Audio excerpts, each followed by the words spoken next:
up on Torrance Today, businesses and organizations making a difference in our city receive a heartfelt thank you at a special ceremony. A resource fair for parents at El Camino College lets them know they belong there as students, faculty, and staff. And our city yard just got a new coat of paint.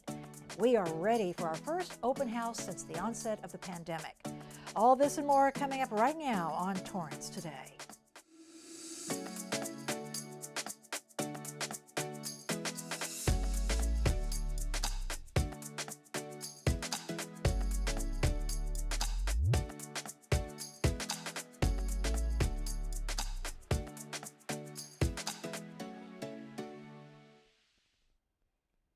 Welcome to Torrance Today. I'm Bella Shaw. It's 4 p.m. on Wednesday, June 7th. I hope you are having a good day so far. Thank you so much for joining us. Here is our first story. The Torrance Area Chamber of Commerce celebrated local businesses and nonprofits that are making a difference in our community.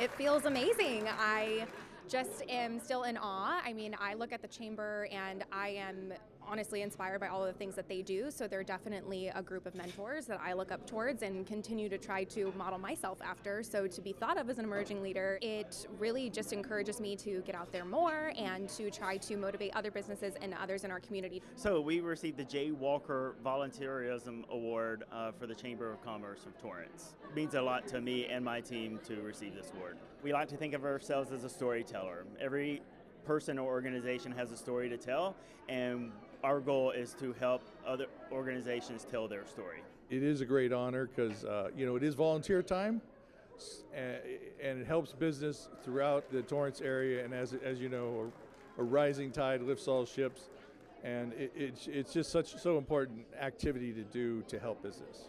Torrance is a city that is made up of residents and businesses who work together, and many of us who work here live here. So to come together today to celebrate is just really special. The Installation and Impact Awards took place yesterday at the penthouse of the DoubleTree by Hilton Hotel. The Torrance Chamber gave out more than a dozen awards, recognizing organizations and individuals who excel at what they do to keep our community strong and vibrant. A community resource fair focused on supporting parents at El Camino College took place, reminding them that they are welcome on campus. That's the basic. So if you're talking about fourth grade, you're going to be a little bit more in depth. This fair tells our parenting community that we are wanted here. I'm a parent. I feel wanted in helping to organize an event like this. We want our parents to be here as students, as faculty and staff. And this event helps us feel welcome, helps our children feel welcome, and we hope that our children will go on to higher education and hopefully they choose El Camino College. The free event included food trucks, fun activities for children, and information for parents about free or low-cost resources. A variety of community services was also represented, covering areas such as child care, LGBTQ+ resources, and health care. The Warriors are just a couple of days from graduation. Congratulations to every student reaching that major milestone on Friday. The city will host a UCLA Summer Blood Drive next week. It takes place at the Ken Miller Recreation Center, which is located at 3341 Torrance Boulevard on Thursday, June 15th from 8 a.m. to 1 p.m. If you plan to donate, you should eat well and drink more water a couple of days before and, of course, on the day of your donation. Eligible donors will receive a Target gift card and a UCLA t-shirt. To schedule an appointment, email Noel at nlai@mednet.ucla.edu. Summer is quickly approaching, and the Beach Emergency Evacuations Light System, or BEELS, is getting tested once again at Torrance Beach. This is a test. Esto es una prueba. These flashing lights and loud siren sounds will get tested every Monday through June and possibly into July. The announcements are in both English and Spanish and could be heard from as far away as 2 blocks from the coastline.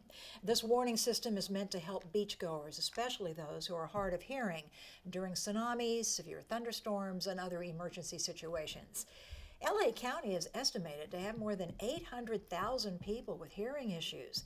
In California, that number jumps up to nearly 3 million. The Torrance City Council met last night to conduct city business. 4 city workers were honored upon their retirement after more than a combined century of service.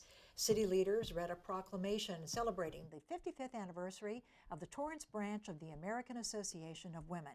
And council members had a second and final reading of Ordinance 3917, a Torrance municipal code to prohibit the unlawful possession of catalytic converters in Torrance.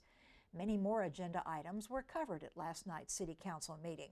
You can watch complete replays on our website, YouTube, and of course right here on Torrance City Cable. You can meet District 3 Council member Assam Sheikh tomorrow for a community meeting. It's part of a series of meetings called Torrance in Action, where city leaders provide overviews and updates on various projects taking place throughout the city, and especially in the district that is being highlighted. District 3 includes the Civic Center, the Madrona Marsh Preserve, and Fire Station 1.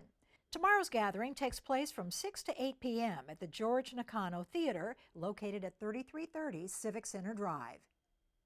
The meeting will also give community members an opportunity to ask questions and provide any feedback they may have.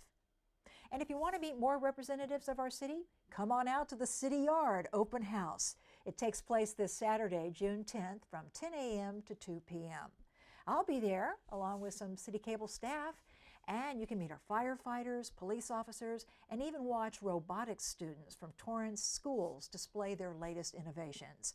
Now, parking is not available on site, though, so plan ahead to park and ride from either the Torrance Courthouse at 825 Maple Avenue or the new Mary Kay Giordano Regional Transit Center, located at 465 Crenshaw Boulevard. Torrance Transit will also hold an open house that day during the same time, so you can check out both facilities and see everything Torrance has to offer. We're looking forward to seeing you on Saturday. If you're looking for a good excuse to not cook tonight, head on over to Norm's in North Torrance. Restaurants for Roses is having its fundraiser until 11 p.m., but it's only at the 18705 Hawthorne Boulevard location. 20% of eligible sales will go to help the Torrance Rose Float Association. To grab a flyer, go to torrancerosefloat.org/calendar. Still ahead, it's Welcome Wednesday, and the Torrance Art Museum welcomes you to check out its newest exhibitions when we come back in 60 seconds. My mother was always very familiar with her neighborhood, but one day she stopped at the stop sign for much longer than usual, and she didn't know whether she should go forward or turn, and she wasn't even really sure where she was at. It was very unsettling for her. I felt so much better after my son told me, "Mom, I don't want you to worry or be afraid. I'll be there for you and we'll figure it out." See on page 4 that the projections need to be earthquake next Thursday? Seriously? Thursday? Can't do that. This is really inconvenient. I have yoga that day. I have no time for this. So. I can't do Thursday, but I can do Friday. Disasters don't plan ahead. You can. Talk to your loved ones about how you're going to be ready in an emergency. Don't wait. Communicate.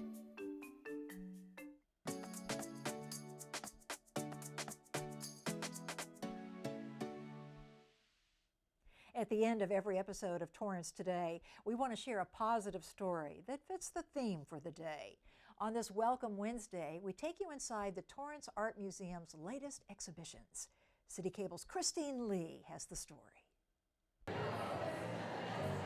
I'm here to see the work of a friend whose piece is at the gallery. I came here to support him, but I was very, very interested in seeing all the other artists as well. I think it's a wonderful group of of up-and-coming artists. The Torrance Art Museum presents its early summer exhibition showing off the talents of many Southern California artists in its main gallery. I'm part of a group show called Baker's Dozen 2023, and it's a survey of artists who are working in Southern California. I'm interested in the dialogue between analog and digital work, and that it's an ongoing process that I'm considering. Over in Gallery 2, another collection of artwork awaits fans who could not wait to see it. A living legend, Lori Lipton. Her work is the reason that I do the work that I do. If you can see what she does, it is nothing short of beauty and insanity. It is the most beautiful commentary on society mashed with technical skill and innovation that I've seen since the Renaissance. This is the museum's 8th installment of its innovative exploration of the Southern California artistic landscape of the past year. I want people to come in and enjoy the art, connect with the artwork. We have wonderful docents that can explain the artwork and a little bit more about them because each of the works has a really interesting story to it. Visitors thank everyone who helped create these unique spaces for them to enjoy. I just loved being here at the museum, that you can feel as part of a community. It's really great to experience that. The Torrance Art Museum is seeking more volunteers and local artists. For more information, visit torranceartmuseum.com. I'm Christine Lee with Torrance City Cable. Time is running out to see these artworks. The current galleries will be on view until Saturday, June 17th. The Torrance Art Museum is open Tuesday to Saturday from 11 a.m. to 5 p.m. And that's our show for today. Let us know if you have a positive story to tell, or if you have a special graduate in your life that you want to celebrate.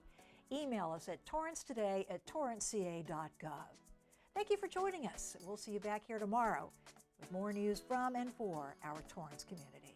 Have a good day.